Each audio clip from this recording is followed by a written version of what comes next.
So, like I said, we're going to start with federal bureaucracy. So, the biggest thing here is bureaucracy is basically anything that runs the government.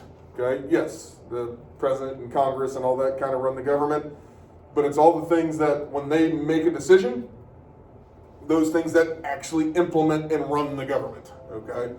So, as we roll through here, if you have questions, let me know. So, introduction here, this is just real quick. Max Weber, hierarchical authority structure, uses task specialization, operates on merit principles, behaves with impersonality. Okay, so basically they don't care who you are, they just do their job. Does that make sense? Okay. Everybody here have their license? Okay.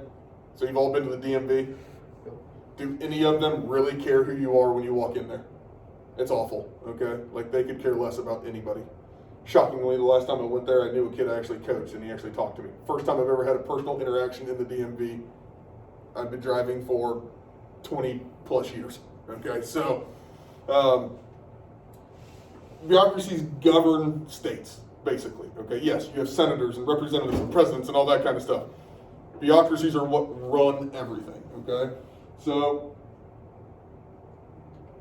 some myths, realities, Americans dislike bureaucracies. Yeah, that's usually what you hear is like people, hate the post office or the DMV, or they had to go apply for some license and it was a pain in the butt, okay? But for the most part, people don't overly dislike them, okay? They grow bigger every year. Yes, they do, but not in the federal bureaucracy. It's pretty much about the same, okay? Federal bureaucracies work in D.C. Not true. Only about 12% of all bureaucracies actually work in Washington, D.C. Most of them work in your states, okay? Ineffective, inefficient, all this type of stuff, no more than any private business, okay? So just like anything else, all right? So, yeah, just looking here,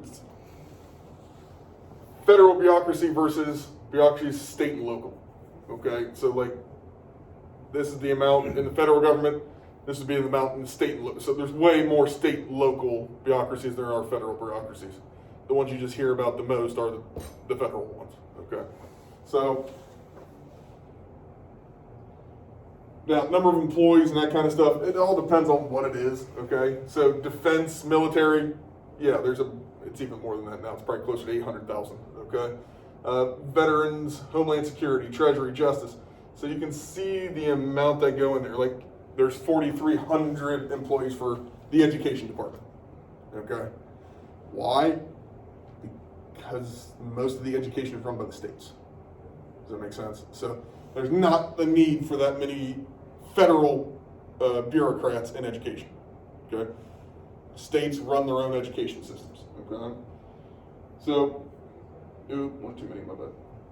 So, now, what is a bureaucrat, okay? Most demographically represented part of government, okay? Diversity of jobs mirrors the private sector. So, average age is like 47, okay? 59% are not college educated, okay? So, and understand what that is, okay? Do you need to be college educated? And I'm not trying to say anything mean here. I'm not trying to disrespect anybody. To deliver mail? No, probably not, okay?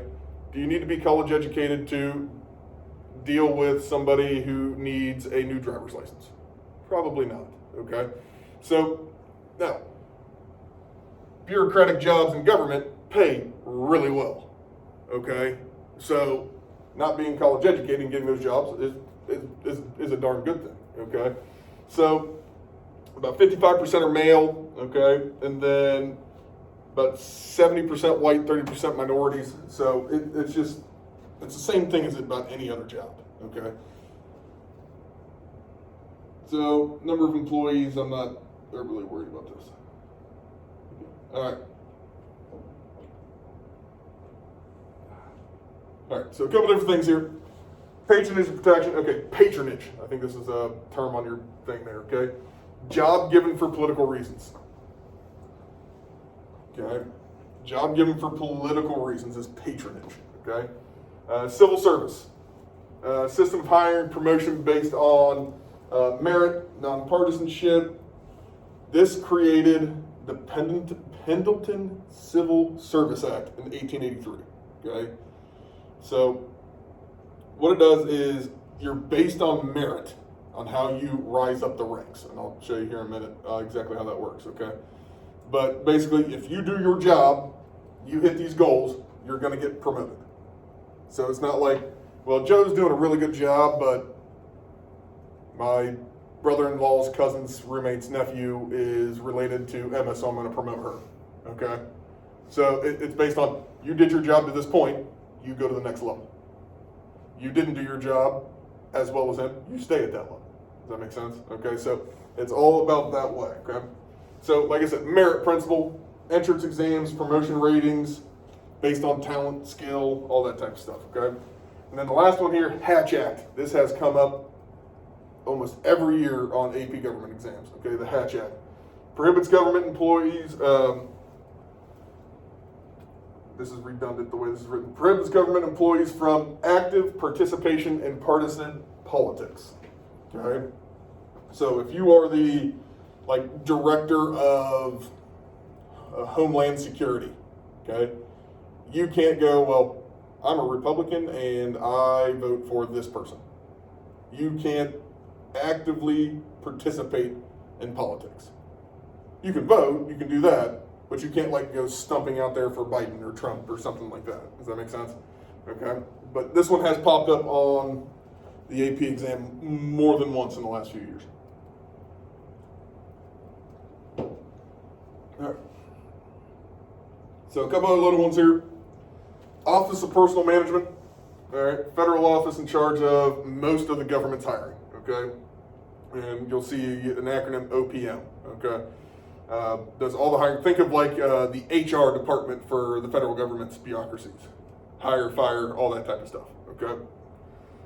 General schedule. This is basically the rating at which people get paid. So it starts at GS1 all the way up to GS18, and based on that number is basically on that schedule where you get paid, where you fit in. In some departments, that would be your security clearances, all that type of stuff also. Okay. And then senior executive services. About 9,000 federal managers established by the Civil Service Reform Act. Mostly career officials. These would be the heads of it, the head of the DMV, national or the Federal Registrar, that type of person. Okay, so these would be think of the upper management of bureaucracies. Okay, would be the senior executive services. Okay, so not the people that are just doing the jobs, but the people that are basically running all of them. Okay, so just little things through here. All right. So this is this GS rate. This is an old GS rating here. Okay, so grade 1, GS1, you probably would have started out at $18,000. Okay. Now if you're on the first step, but you come in at 15, you'd be at $103,000. All the way over, and then based on varies and moves and that kind of stuff. But some of these people are making anywhere from $130,000 to $150,000 a year working for the federal government. Okay, so if you start at GS1, Joe, you do a great job, that kind of stuff there. Based on your merit, you could get bumped to 3, then to 4, 5, 7. Just work your way up, just like any other type of promotion and that kind of stuff. Okay, so that's what that GS rating and schedule looks like. Okay.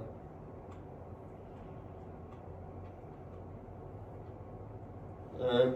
So, other routes to federal jobs, all this kind of stuff. There's this one thing called the Plume Book. It's not Plum Book, it's actually Plume. I don't know why. It looks like plum. It's Plume. All right. List very top available jobs for presidential appointments. Okay. So the president will appoint in a given year about 2,000 jobs. Now, does the president have working knowledge of exactly who they want to appoint to every one of those random jobs? No. Okay? So this Plume Book puts people who are in those positions or would be good for those positions and kind of puts them in an order so the president can look at them, look at their merits, that kind of stuff, and then put them into those positions. Okay? Presidents work to find capable people to fill them. Some of these jobs, ambassadorships, that kind of stuff, are patronage jobs where, okay, Joe, do you speak another language? Does anybody in here truly speak another language? At all? No? Can anybody speak a little bit of Spanish? Grace, you can speak a little bit of Spanish? Good. I'm going to make you the ambassador to Mexico. All right? But for political reasons, in this room, you're the only person who's got the best chance of speaking some Spanish. So, political reasons, am I going to send Joe down there and he go, hi, and everybody just starts talking to him and you have no idea what's going on. So I'm going to send you, okay? You may be better qualified, but she has the skills.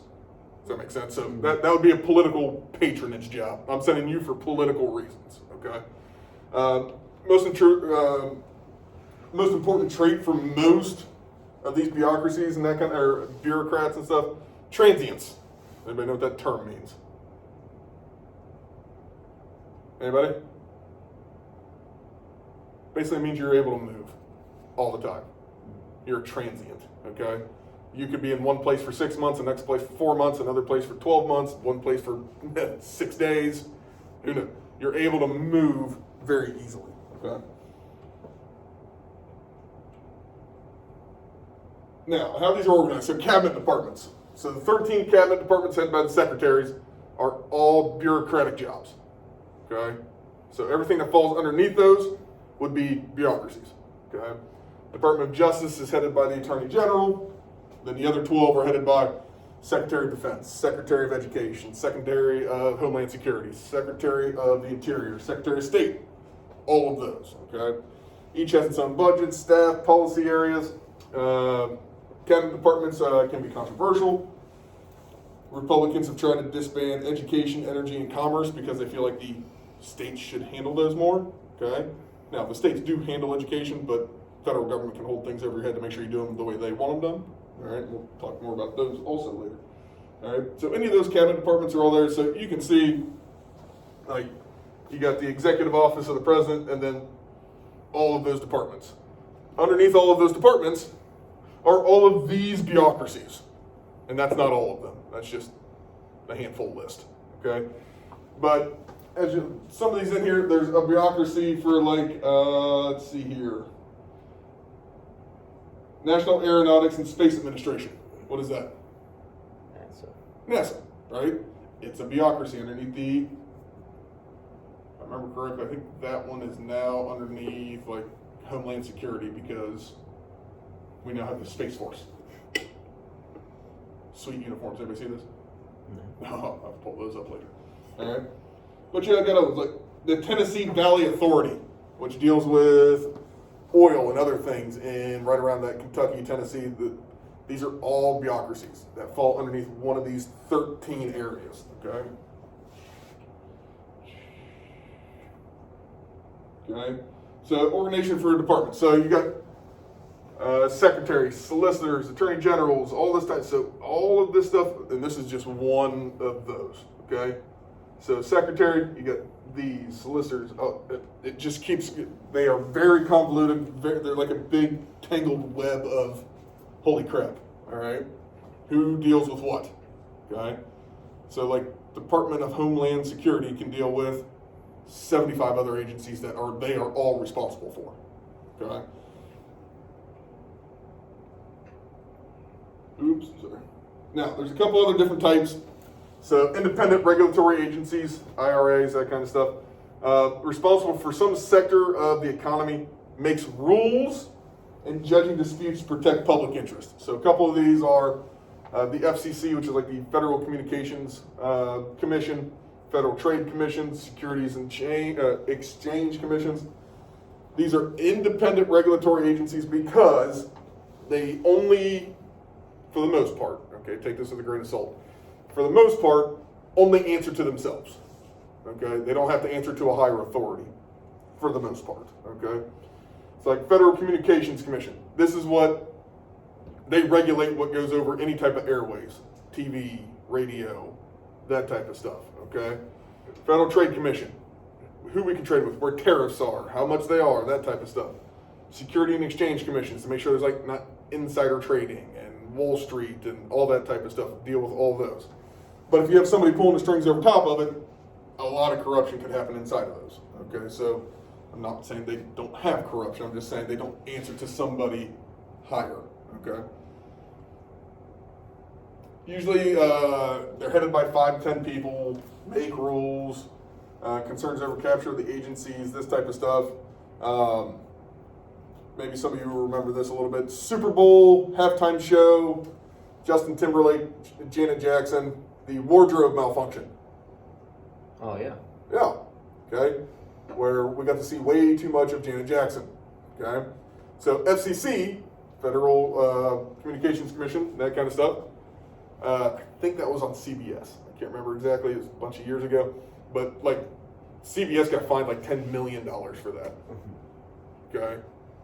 It was their responsibility to make sure what was being put on the airwaves was within a certain moral compass, basically, all right? It didn't do that, so FCC fined them, okay? And there's other things that have gone into this. I can't remember if there's another one here. But, so, I'll show a quick one here. Anybody like have Hulu, cable, whatever, where you guys, or I don't know, DirecTV now, all those type of things where, like what you guys see on TV now, when I was your age, so call it mid to late 90s, would not at all have been allowed on TV, period, okay? So you guys hear all the, for the most part, anything but the hardcore cuss words, all right? It's saying damn or shit or hell or anything like that on TV, like down at my age was like reserved for like that 10 o'clock show where they knew all the kids were like asleep, all right? So has anybody heard of I don't remember the name of it, a TV show called NYPD Blue? Okay, so this is, I'm talking, this is early 92, 93, right around there. So the FCC, their phones died because NYPD Blue, for their season finale, was going to cuss on the air. And like death threats to the person who's running the FCC committee saying, you can't allow this, all that kind of stuff, can't be done, this is a moral issue, and this is going to like make kids go to hell, and all this. I mean, it was huge. I remember that. This was before the internet, man, all right? And I remember hearing about this on TV or on like evening news and that kind of, I was like 9, all right? And all it was, literally, at the end of the whole show, it was a 2-hour season finale, and at the end, one of the cops said something to one of the cops, and the other one just turned around and like, it was like in passing, it's like, I don't give a shit. Fade to black, end of show, that was it. Oh my God, you would have thought you'd have thought the world exploded.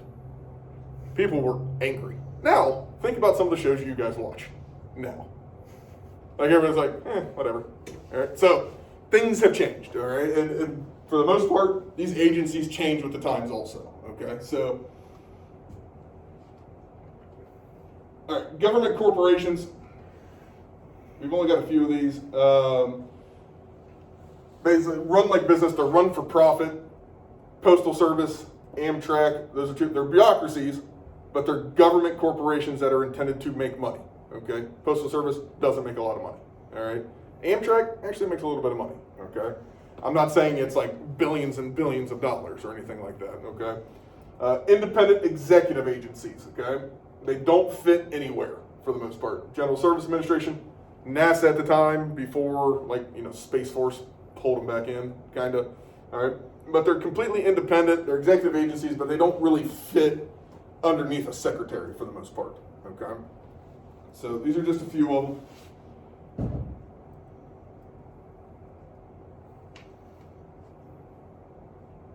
All right, so now we're gonna get into kind of what they do here, right? So what a bureaucracy is, okay? Let's say you guys here in my Congress, you create a law that says you can only be 30 years old to own a firearm, okay? Do you think Congress, who makes the law, is going to go into every gun show and ammo place to make sure they're only selling to 30-year-olds or older? No, I guarantee you, the Speaker of the House isn't going to be standing in the middle of a Walmart going, how old are you for that AK-47? All right, no? That's what bureaucracies do, okay?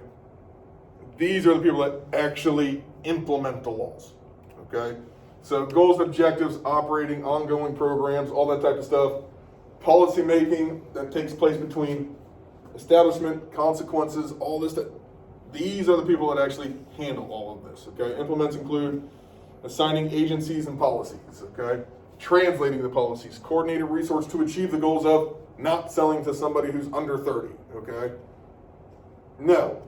Congress makes laws, everyone else has to implement them, okay? And I'll talk about one big one here in a minute. Okay? So, best laid plans sometimes don't do a really good job, okay? Implementation test, program design, okay? Is it designed for a true reason, okay? Or is it designed because somebody just wants to blow smoke and is upset about something, okay? Lack of clarity. Is it so vague that I try to implement something that's like, well, it doesn't say that in that policy, okay? They're ambiguous, imprecise. Sometimes laws conflict with each other, that type of stuff. Lack of resources is the big one, okay? So I'm going to go way back for you here, okay? Brown versus Board of Education, which we'll get into this one later, okay? All right. Equal treatment underneath the law, schools, that kind of stuff. Everything there, okay? Brown versus Board of Education happened in 1953, okay? Does anybody know when the Civil Rights Act got passed? 1964. So 11 years where all of these issues with civil rights and that kind of stuff continue to happen even after the Supreme Court said this is unconstitutional. Why? Because so many people didn't believe in it that nobody wanted to implement it. And Congress wasn't going to implement it. The Supreme Court can't implement anything, okay? They only make rulings. So unless someone's going to implement it, it doesn't matter. Does that make sense? This is where bureaucracies come, okay? Plus, nobody had all the Supreme Court did was make a ruling, okay? The Civil Rights Act of 1964 gave it teeth that if you did something wrong, you could be prosecuted for it, okay? So it took 11, 12 years before that actually happened, okay?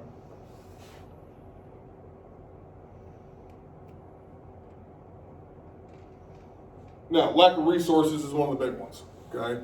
So, let's see here. Emma, do you hunt? Anybody in your family hunt? That kind of stuff? Anybody in here hunt? Grace, Joe? Okay.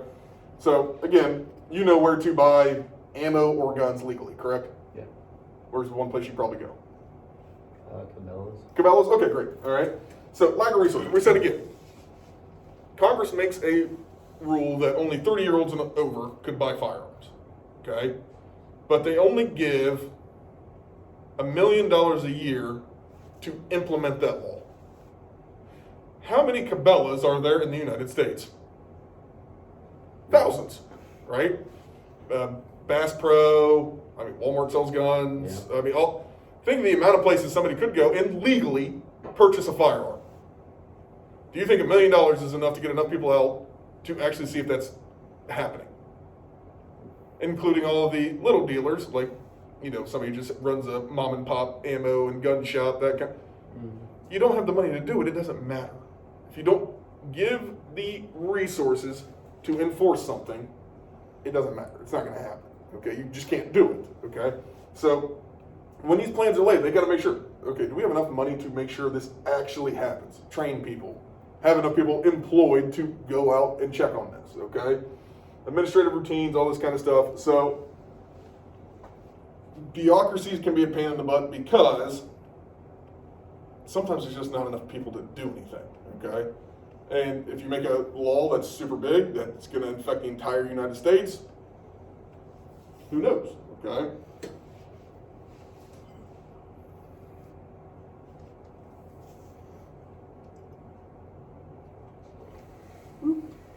All right, last one here.